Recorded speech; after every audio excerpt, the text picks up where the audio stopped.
English teacher today. What would you like to talk about? Hello, Jenny. I have been talking with you to practice English for consistent 4 days. This is the fourth hour I spent with you in 4 days. So from my voice and my tunes, what kind of person do you imagine or do you think of me? I'm curious about that. Can you guess what I'm looking like? For example, what's my hair look like, or what's my height, or something like that.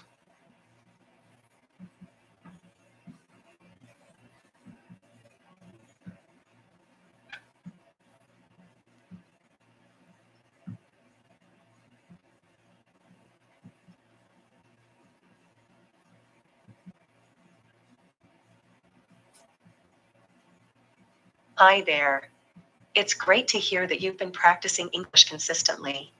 However, as an AI, I don't have the ability to imagine or form opinions about someone's appearance. But I'm here to help you with your English skills. Is there anything specific you'd like to discuss or practice today? Yes, talking about hair loss. What's your suggestions to prevent losing hair? I'm not very serious condition. That means I'm facing less level of hair loss. It's not to the extent of anxiety, but I still can see the trend that as I'm growing old, my hair loss will become a concern. So I want to know your suggestion.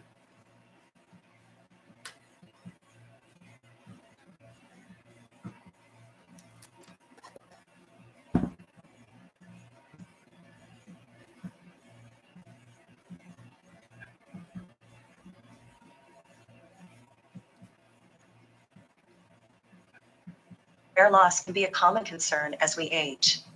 Maintaining a healthy lifestyle, managing stress, and avoiding excessive heat or chemical treatments can help. Have you considered consulting a dermatologist for personalized advice? No, not yet. And I don't see the necessary to consult the experts. Just as I said, it's not serious. I'm just for future concern. So talking about managing stress, I found that if I didn't sleep well, then I can't manage stress well. Is there any scientific research about sleep and stress level, or the sleep quality and the managing stress ability, the relationship between?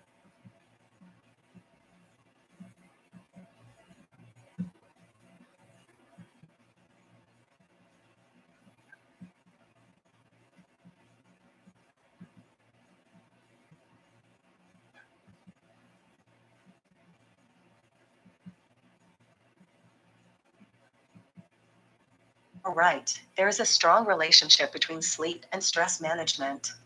Getting enough quality sleep can help reduce stress levels.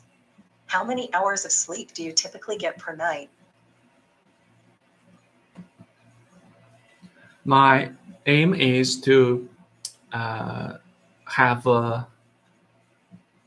over 8 hours or 8 to 9 hours sleep per night. But sometimes maybe less, sometimes maybe more. Last night, I don't know why, I have slept maybe 7 hours. Then I can't fall asleep again. So at this time, I don't feel quite well in managing stress. I found I'm easily be frustrated by some, by some information or in social relationship.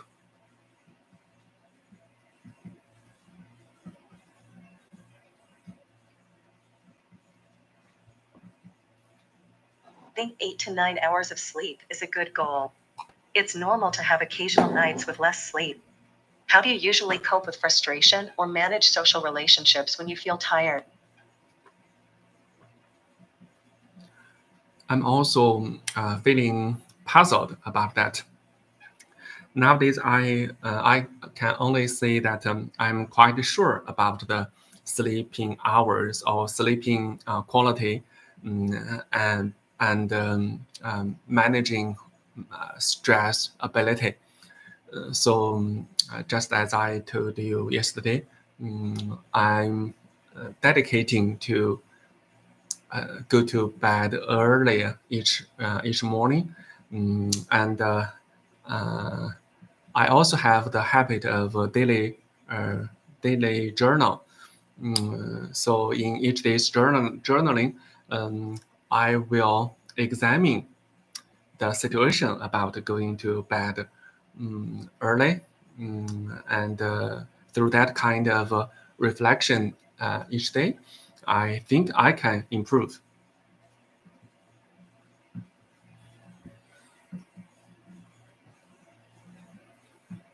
That's great to hear. Going to bed earlier and maintaining a daily journal can definitely help improve your sleep and self-reflection. How do you feel these practices have been benefiting you so far? I have been journaling for almost 1 year. It's almost totally added up to 11 months. That's quite a change for me, and it brings positive consequences in my life. I'm in strong belief that through daily journal, and through daily reflection, we can somehow manage to get rid of bad habits and to obtain improvement in future. I have faith in that.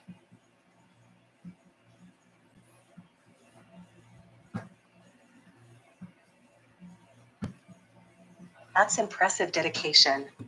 Journaling and self-reflection can indeed lead to personal growth and improvement over time. It's great to hear that you have faith in the process. How do you feel your mindset has changed since starting this practice?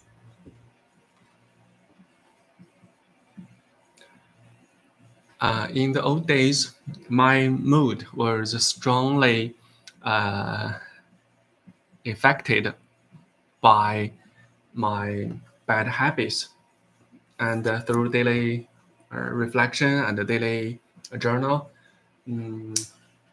I can see that although I'm not totally get rid of bad habits, but I indeed uh, get some improvement in self-discipline.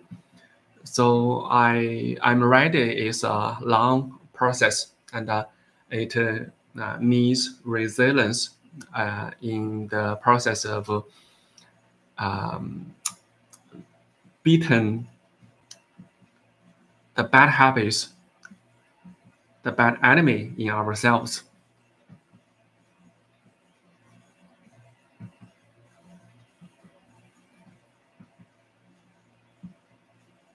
That's wonderful to hear. Self-discipline is key in making positive changes. It's great that you've seen improvements in your mood and habits through reflection and journaling. Remember to be patient and resilient throughout the process. What strategies do you use to maintain your resilience? I have no other good ways except that I keep reflection, keep journaling, and keep reflection on my self. I think reflection.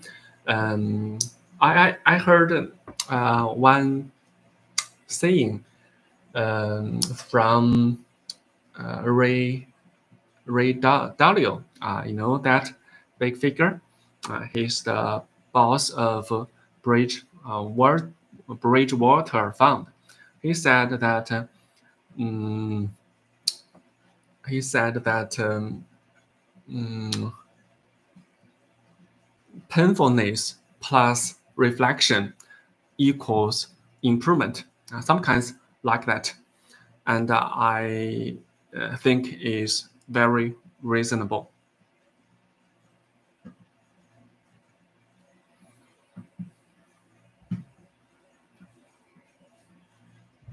Reflection and journaling are indeed powerful tools for personal growth. Ray Dalio's advice can be valuable.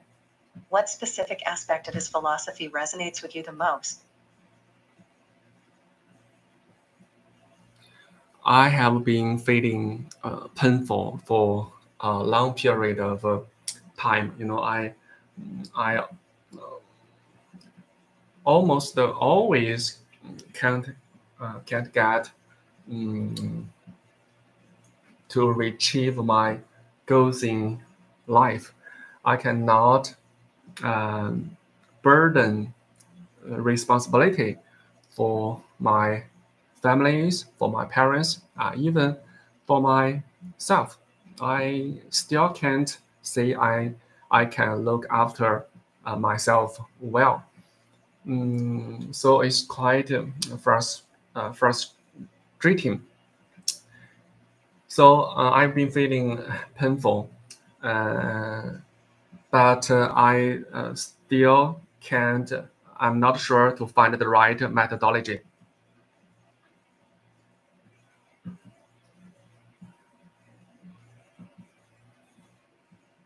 I'm sorry to hear that you've been feeling this way. It can be challenging to find the right methodology for personal growth. Have you considered seeking guidance from a therapist or mentor to help you navigate these challenges?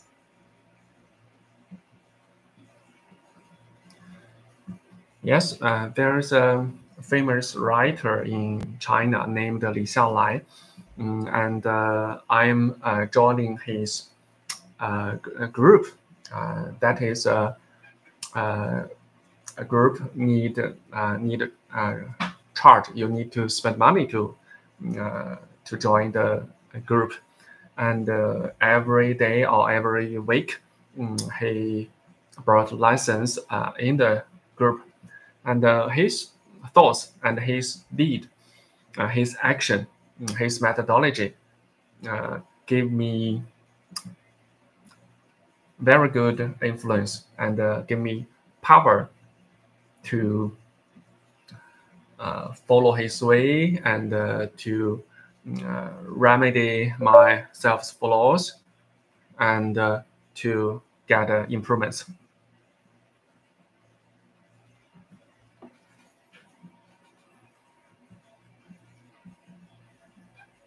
That's great to hear.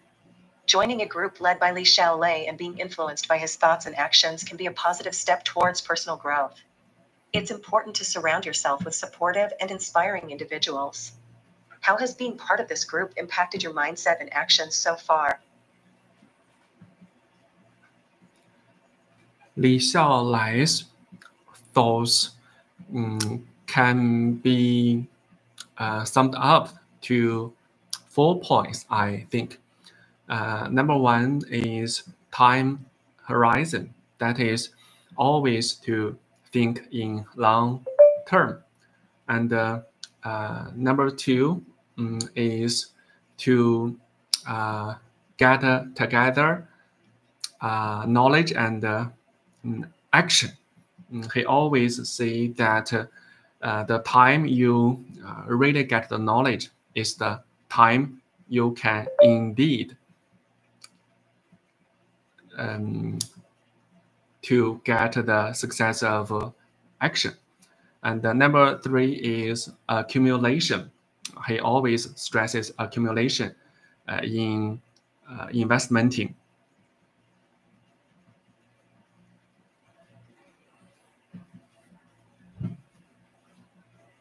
Those are valuable points shared by Li Xiaolei. Thinking long-term, combining knowledge with action, and emphasizing accumulation are key principles for success.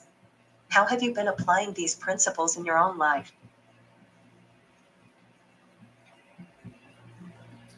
And the influence of Li Xiaolai, I have many photos of Li Xiaolai, his photos and his wisdom words to post it in my room. And at this time, when I look around, I can see many posts about of Li Xiaolai. So I'd very likely I would like to get influenced by Li Xiaolai, and under the influence of Li Xiaolai, maybe now I'm trying to think long term, especially in investment.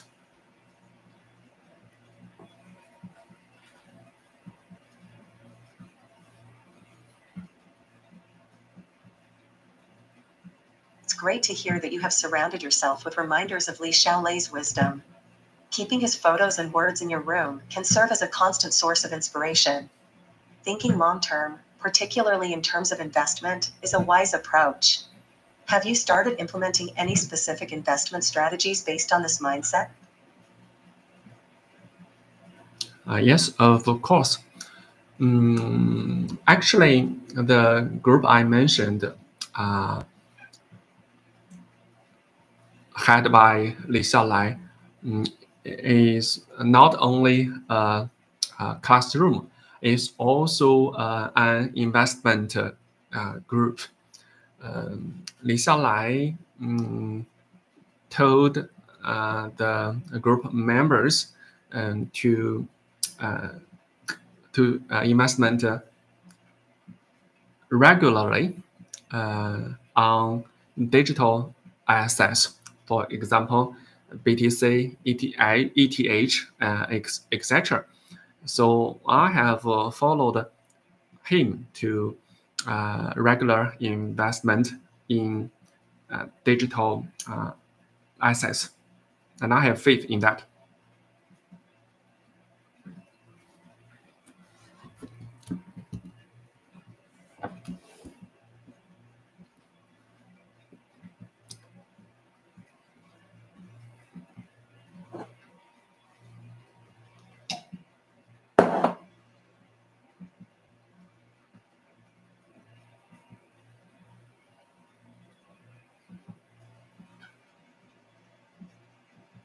That's interesting.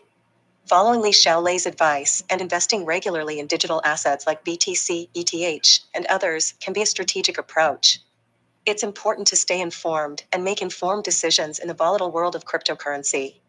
Have you seen any positive results or growth in your investments so far?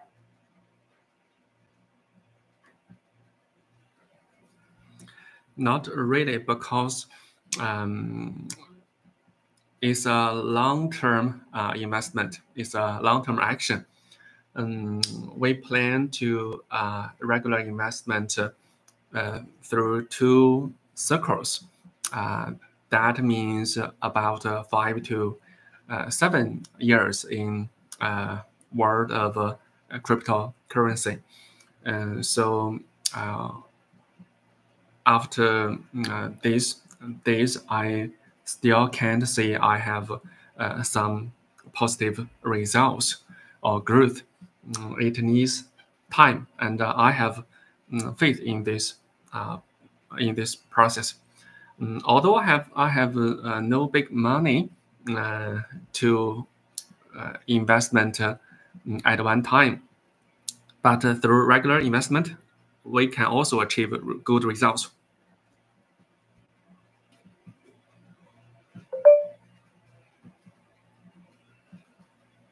Absolutely, long-term investments require patience and time to see significant results.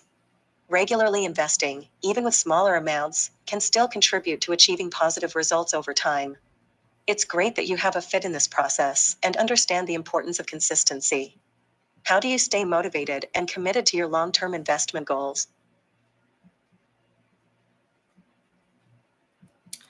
Teacher Li Xiaolai always told the group members that investment is all about psychological building. That means we need to build ourselves in psychology. So Li Xiaolai often give us a spiritual massage or psychological massage whenever there's a fluctuation in cryptocurrency market. So through the lessons and his rich experience, he has invested in BTC for more than 10 years. And he indeed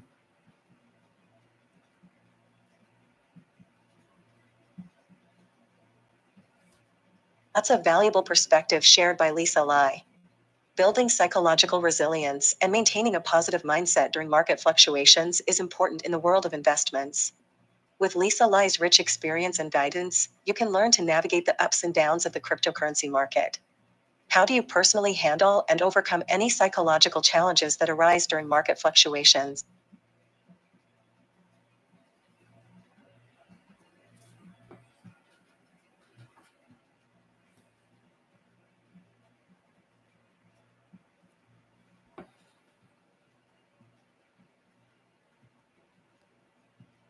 Yes, you are absolutely right.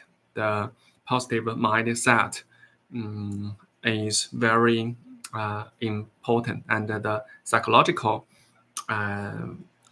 massage by Li Xiaolai is very important. Very important too. So in the old days, I cannot say that I can handle the stress or pressure brought by fluctuations in markets, and I have it had resulted in not wise action in investment and results in loss.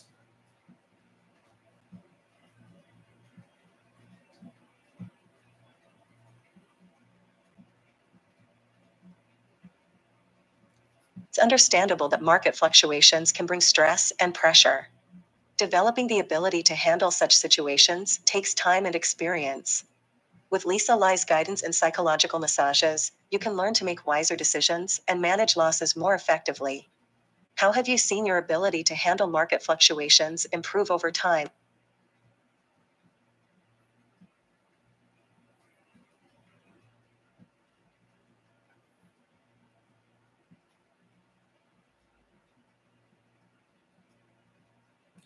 Through psychological massage, nowadays it's just like looking in the mirror from outside.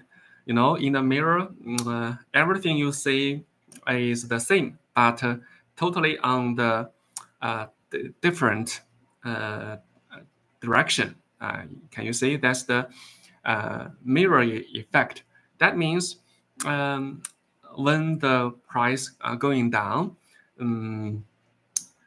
people who don't adopt regular investment, they are feeling sad. They are feeling frustrating.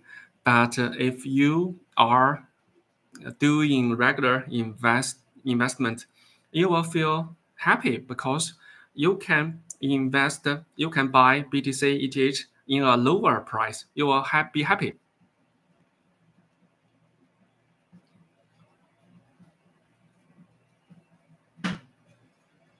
Mirror effect you mentioned is an interesting concept. It seems to suggest that one's perspective and emotions can differ depending on their investment strategy and mindset.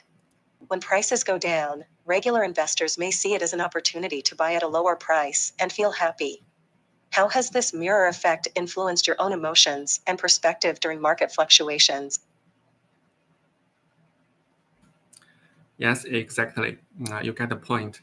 I have interest in reading Bible and Buddha books, and you know, um, the old wisdom is all about mirror effect. All we can say that mm, from the perspective of God uh, or Buddha, the right path, the right way to make real improvement in spiritual world is just to behave or think different than normal people. That is also a kind of mirror effect, you know.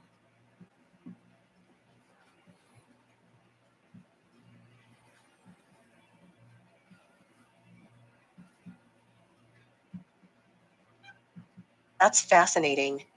The wisdom found in religious texts often emphasizes seeing things from a higher perspective or a divine standpoint.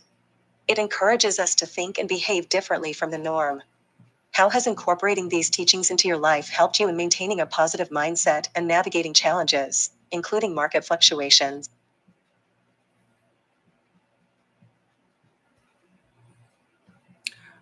Every time when the price have a fluctuation, especially going down, I told myself is very good.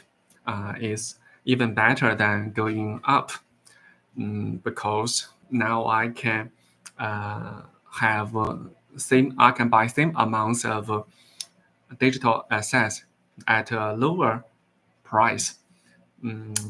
So totally different from before, um, and from the normal people.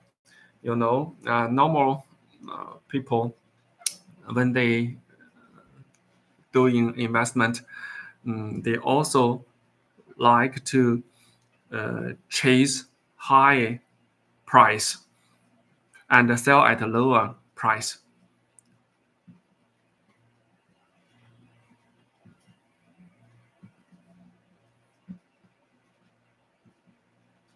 That's a great mindset to have. Seeing market fluctuations, especially downward trends, as opportunities to buy digital assets at a lower price can be a wise approach.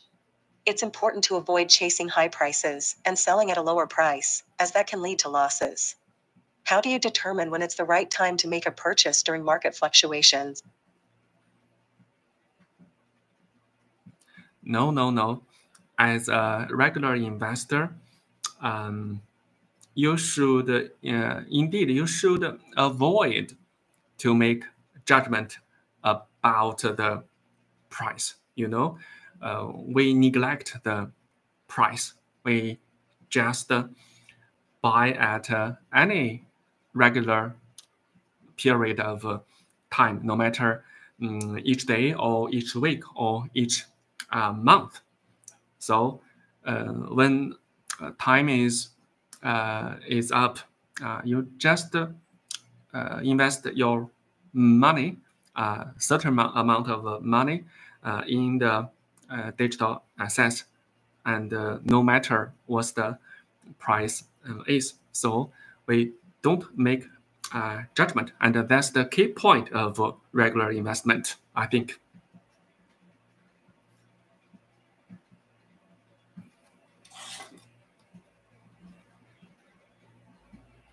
You're absolutely right.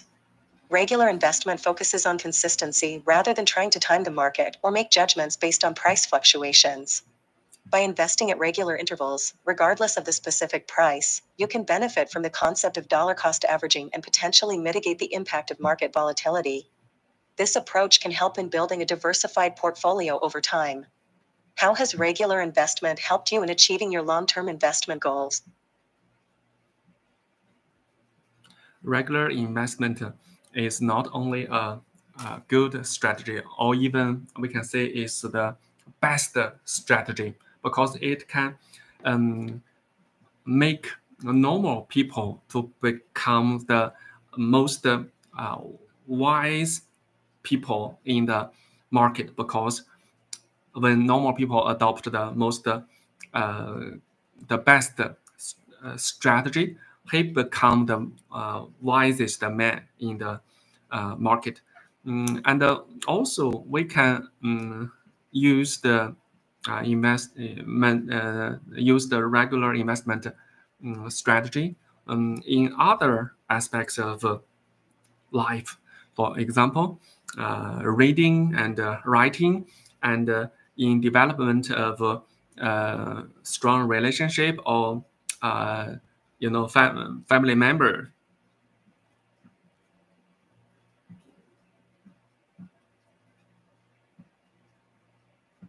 That's a great perspective.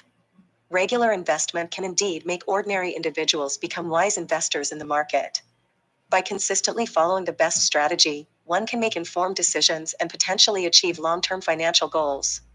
Applying the principles of regular investment to other aspects of life, such as family and personal growth, can also lead to positive outcomes. How have you applied the principles of regular investment to other areas of your life, like family and personal development? Yes, you are right. In fact, everything, or every area, every aspect of life can become better if you use the right strategy of regular investment. For example, if you want to improve your relationship with your parents or with your children, then maybe you should regularly invest $1 of a company, and that's also a form or a way of regular investment. And also, I can give you example of reading. Reading is a valuable habit. If you read every day, that's also a regular investment form.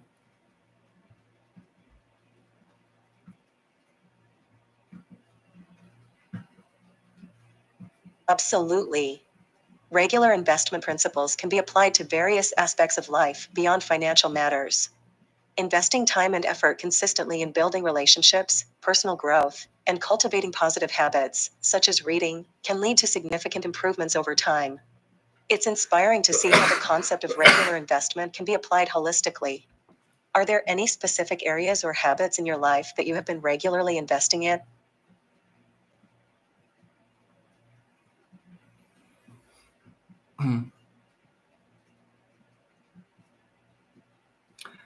Yes, just as I have told you, going to bed early, I think, is also some kind of regular investment.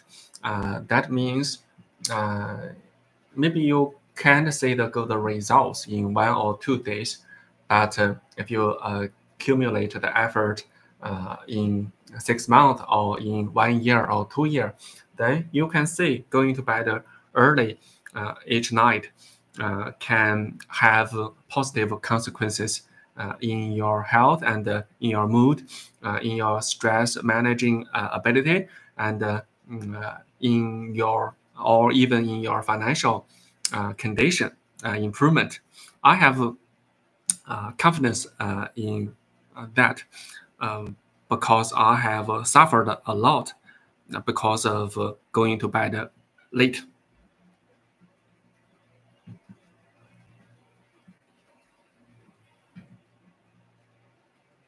You're absolutely right.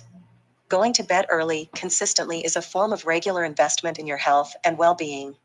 While the results may not be immediately visible, over time, it can have positive impacts on your mood, stress management, and even financial aspects. It's important to prioritize self-care and establish healthy sleep habits.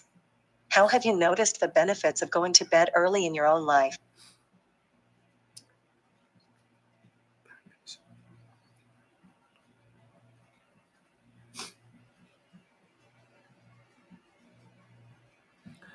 Yesterday, I have a strong feeling about the benefits of going to bed early at 8:30 p.m. Because yesterday my mood is very steady and my productivity is very high. I'm not in a hurry at all. I just handle one thing after another uh, uh, in an efficient pace. I like that. I like that situation or that statement. That statement. I think that's the good good situation I'm always been chasing.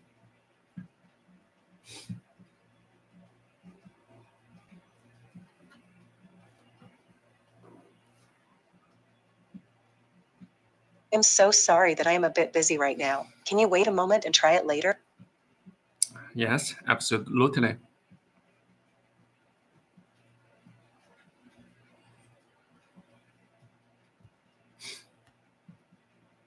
Hi, how are you doing?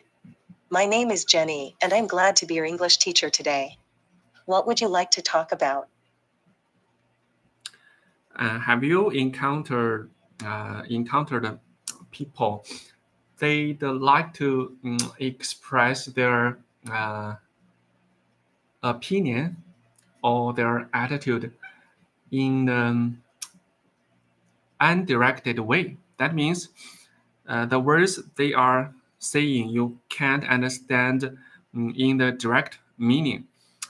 You have to try your best to understand the meaning below the words, below the surface. I'm feeling a little tired in dealing with this kind of people. Can you understand my situation and my feeling? Should I totally give up to develop a relationship with this kind of people?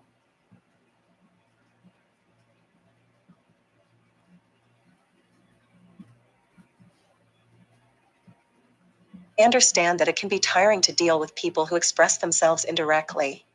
How do you usually handle such situations? I'm totally um, experienced. I have not very much. I have no.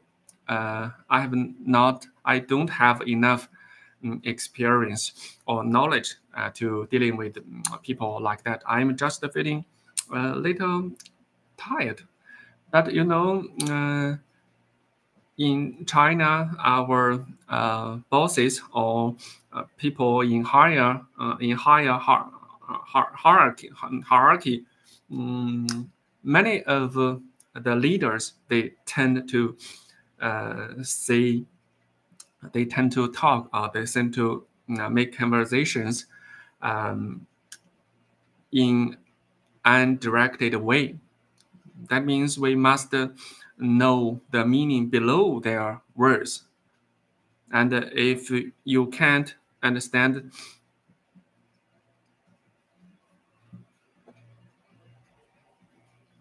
I see. It can be challenging when dealing with indirect communication, especially in a hierarchical setting. How do you usually try to understand the underlying meaning in such conversations? I'm totally not good at that. In fact, I sometimes I feel I'm quite an idiot because she or he say some words, and in the apparent way is one meaning, but just you need to know that below the words, he or she just want to express a totally unwelcomed attitude.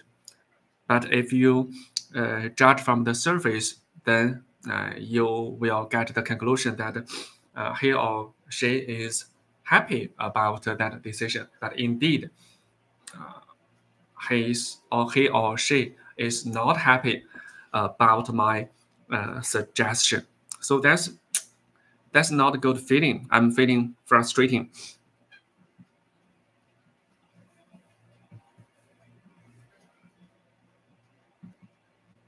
I understand how frustrating it can be when people's true intentions are hidden behind their words. Have you tried seeking clarification or asking direct questions to better understand their attitude?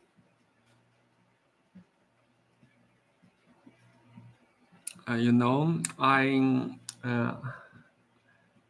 kind of know myself clearly that I'm not good at that kind of complex relationship. So when I encountered such people and get reminded by others that what's their true intention is totally different from what I understand from the appearance, then I know that maybe I should get rid of a close relationship with this kind of people whose true intentions are hidden behind their words. I'm also always feeling tired.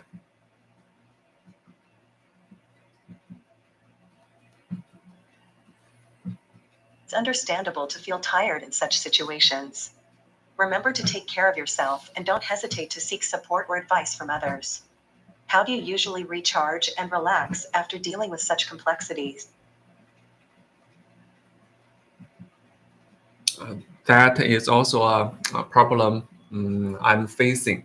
It's a challenge, especially when I'm not in a good mood because of I'm not have enough high quality sleep. Then I will feel not only frustrating, but also failure or despair in dealing with a relationship uh, with leader whose character is like that to hidden their true meaning in appearance. So I'm not quite good at that. I should still learn. And at first, I need to go to bed early to have good sleep.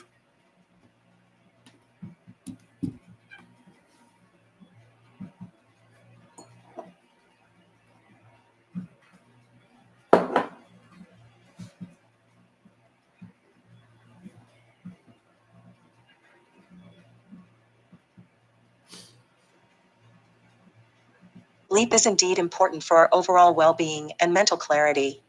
Prioritizing a good night's sleep can help you feel more refreshed and better equipped to handle complex relationships.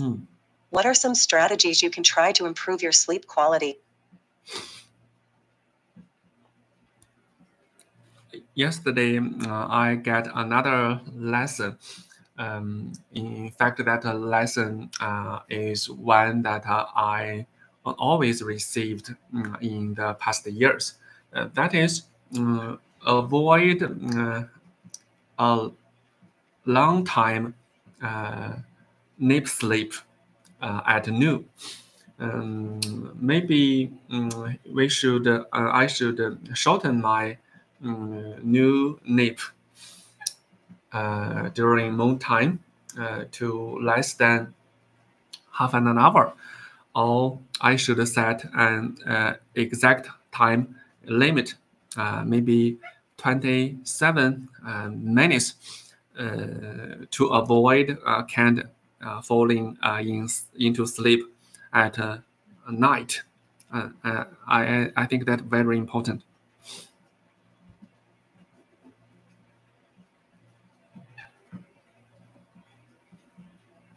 Setting a specific time limit for your nap and ensuring it is shorter, like around 27 minutes, can be helpful for maintaining a consistent sleep schedule. Have you tried any other techniques to improve your sleep at night? Yes. For example, someone said that some certain scent in room can help you to fall into sleep quickly. But after I have tried many flavor scents, I don't think it's quite useful for me. So I give up. Another way I have tried is to reduce the blue light from the screen. So nowadays, after 7 p.m., 7 o'clock p.m.,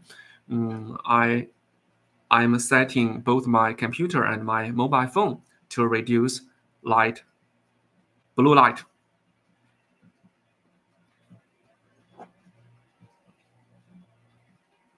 Reducing blue light from screens can indeed promote better sleep.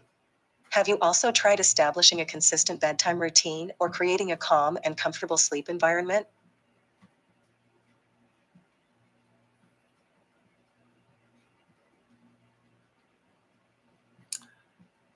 Yes, and I don't think that's that's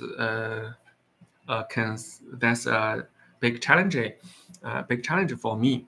The real or the greatest challenge in going to bed early is to get rid of all kinds of distraction. You just need to make decision to shut down your phone at a certain time. For example, at 8:30 p.m. And then, regardless of anything happened around you, you just don't pay attention to them or to any other information. You just need to go to bed.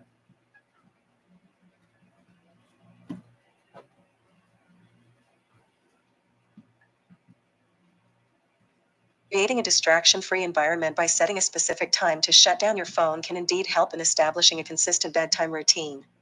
Have you tried any other techniques to minimize distractions and prioritize going to bed early?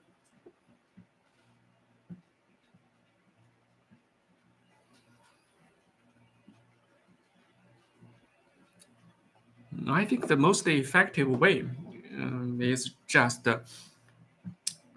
automatic shut down your phone and your computer. That's the most effective way because it addresses the most hard problem that is about the distraction. The distraction is both from outside, that means from your leaders or from your colleagues or from your families or from your students or any other people, the postman, etc. And also there's inner distraction. That means your inner thoughts you need to get rid of.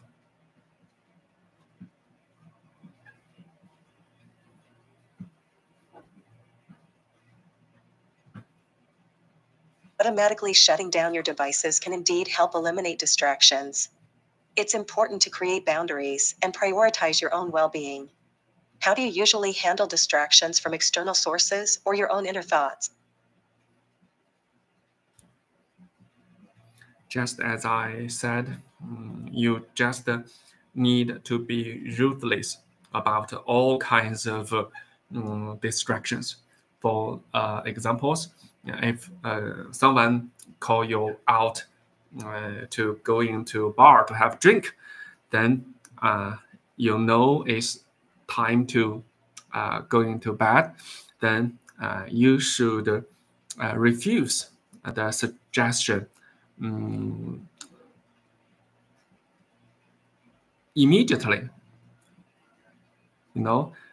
Because going to bed early, if you think going to bed early as your priority, then nothing else can compete with it. So you just to make sure you have inner clarity by yourself.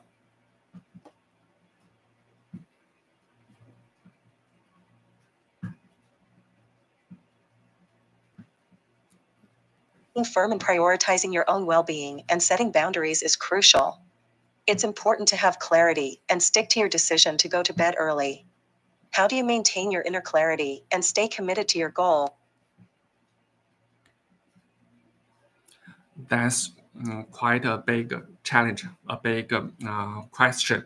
If I can handle that problem, I mean, how to stick to your decision.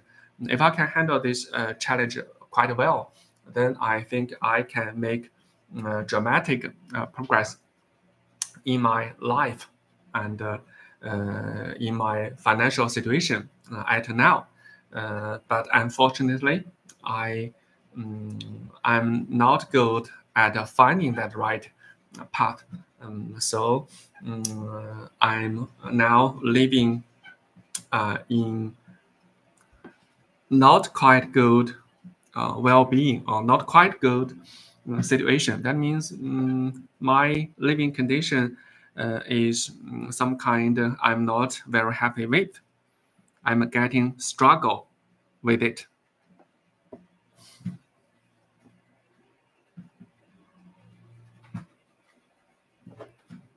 Staying committed to your decisions can indeed be challenging, but with practice and determination, it is possible to make progress in various aspects of life.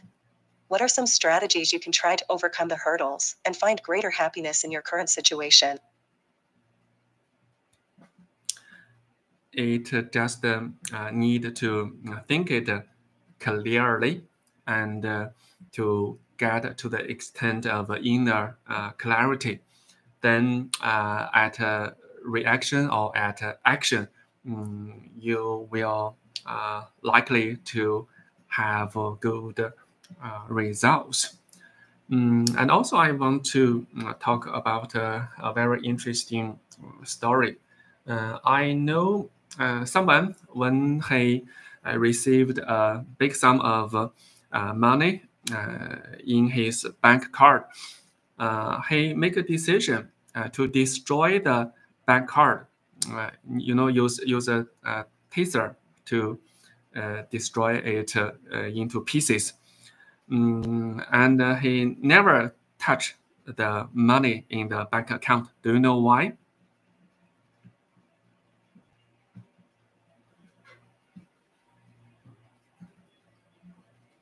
Not sure why someone would use a pizza when they receive a big sum of money in their bank card. Could you please share the interesting story and explain the connection? No, not pizza. I mean taser or some kind of knife. Just some tools that can destroy the bank card. It's such a interesting story about the man who is a billionaire in China. And this action happened about 10 more years ago. I still want you to guess. Can you guess what kind of reason can lead to his such abnormal action? The money slept in his bank account for more than 10 years, and till now he not touched that money.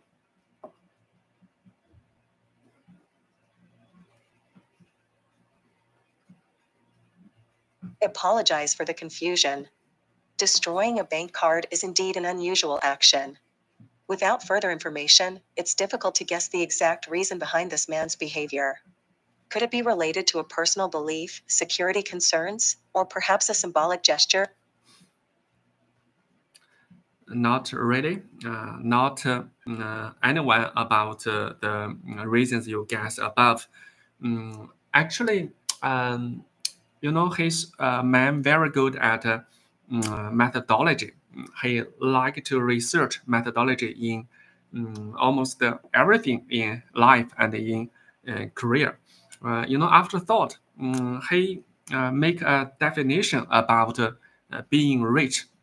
Do you know what is being rich? Can you give me a definition about being rich in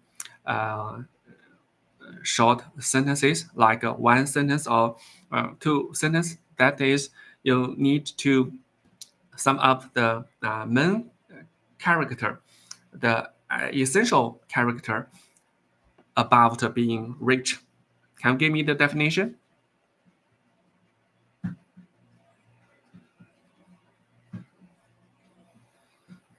Being rich, in essence, can be defined as having an abundance of wealth or resources that provide financial security and freedom.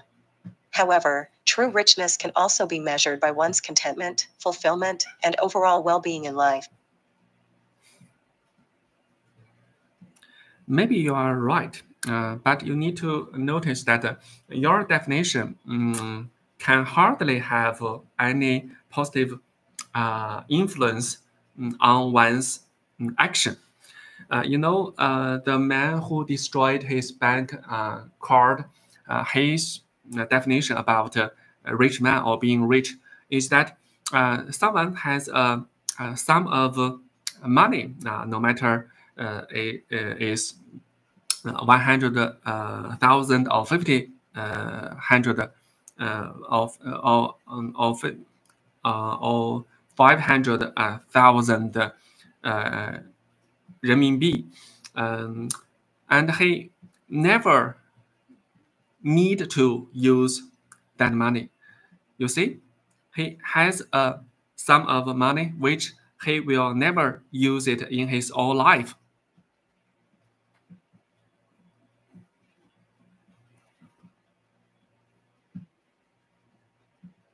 I see. So, according to his definition, being rich means having a substantial amount of money that is never used or spent. It's an interesting perspective on wealth and personal values. How did this belief influence his decision to destroy his bank card? That's quite interesting.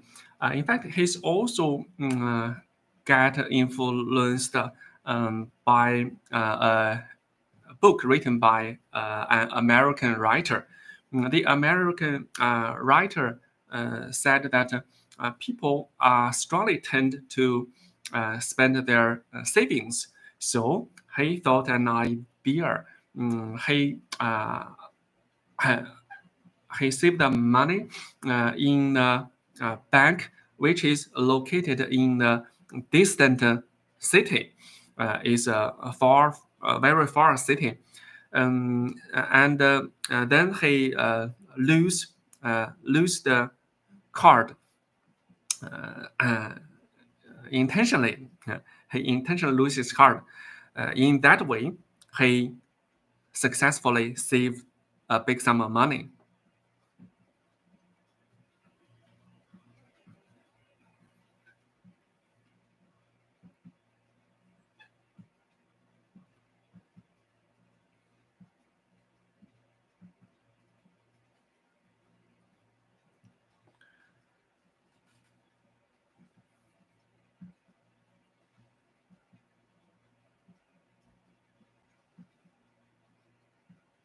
It's an unconventional approach to saving money by intentionally losing the bank card.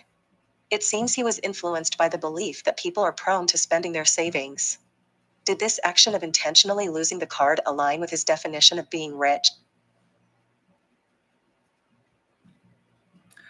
Yeah, the Chinese billionaire is influenced by such behavior, and then he decided to also destroy his card, and then he decided to never use the sum of money in the bank account. It's sales fees or sales money of very good selling books. Very good selling book. It's a bestseller book. He wrote 10 years ago. Each year the publish company add a big sum of publish fees in the account. Still, he not use it.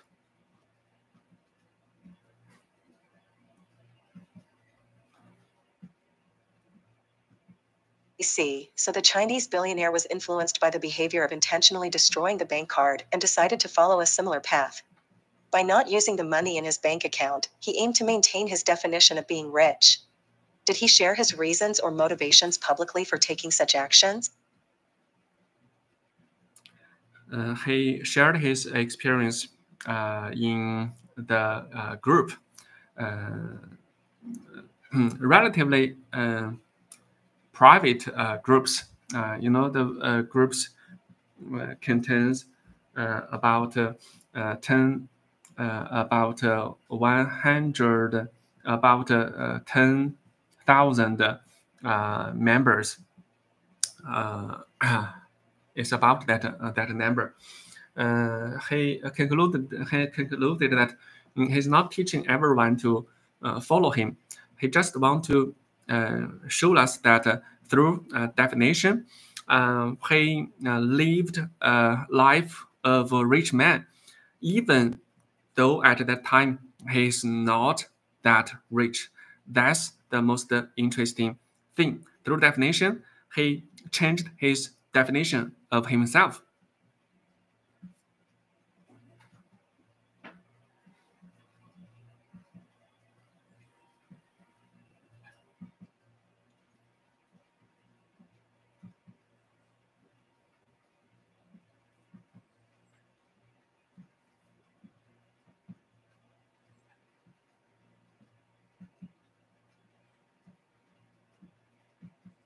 That's an intriguing perspective.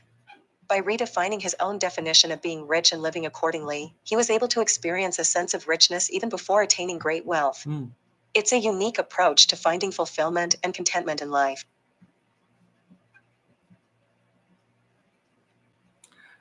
Yes, you get the point. So today's 1 hour have passed. I want to say goodbye to you. I will meet with you tomorrow.